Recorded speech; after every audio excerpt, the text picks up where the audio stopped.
अगर तुम्हारी सत्ता के लिए एक 23 साल के बच्चे का मजाक कॉमेडी खतरा बन गया है तो कितनी कमजोर नींव है तुम्हारे साम्राज्य की। सबसे पहली बात मैं रेटिंग गोला को यही बोलना चाहूंगा कि अर्पित शर्मा कोई 23 साल का बच्चा नहीं है। वो अर्पित शर्मा एक 23 साल का एक फुल्ली ग्रोन आदमी है।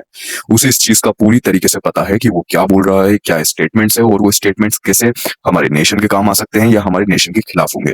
तो इसीलिए वो 23 साल का बच्चा नहीं है। तो उसके किसी भी एक्शंस को हम सिर्फ एक बच्चा बोल के डिनाय या फिर उस चीज को नेग्लेक्ट नहीं कर सकते।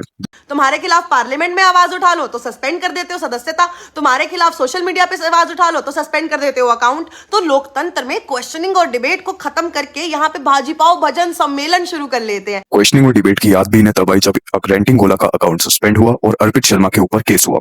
ये चीजें इन्हें तभी याद आती है जब इनके ऊपर वो एक्शन लिया जाता है। ये चाहते हैं कि इंडिया में प्रोटेस्ट हो, लेकिन ये उस चीज का बर्डन अपने कंधों पे नहीं लेना चाहते। ये हर चीज में यूथ को प्रोवोक करना चाहते हैं, लेकिन ये उस चीज में खुद शामिल नहीं होना चाहते, क्योंकि इन्हें पता है कि उस चीज का हर एक चीज का कॉन्सिक्वेंस होता है, बहुत बुरा होता है, और उस चीज में ये भी फंसेंगे।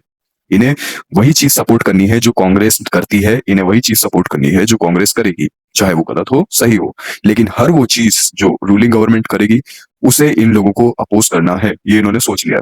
अब यहाँ पे आप अगर अर्पित शर्मा के किए गए कामों को जस्टिफाई कर रहे हो तो आप ऑलरेडी थोड़े सिक मेंटालिटी के हो, क्योंकि जो बंदा ये चीज बोल सकता है कि किसी कंट्री के अंदर, वो भी जिस कंट्री का वो है, वहां पे रहकर वो ये चीज बोल रहा है कि यहाँ पे भी प्रोटेस्ट हो, यानी कि कहीं ना कहीं वो ये चाहता है या फिर वो अनसेटिस्फाइड है रूलिंग गवर्नमेंट से, और वो अपना ओपिनियन रखने के लिए उस एक्सट्रीम लेवल तक जा सकता है जहां पे जाने के लिए गवर्नमेंट्स या फिर लोगों को 10 बार सोचना पड़ता है।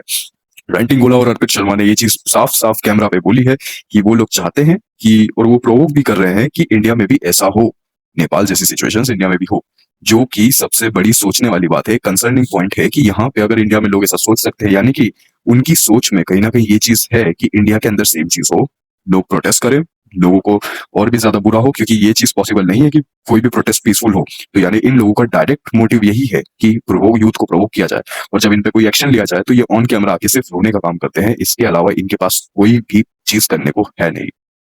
तो मैं यही बोलना चाहूंगा कि आप इनके जैसे लोगों के भड़कावे में ना आए और अपनी लाइफ को बेटर बनाने का सोचो, अपनी कंट्री के बारे में बेटर सोचो।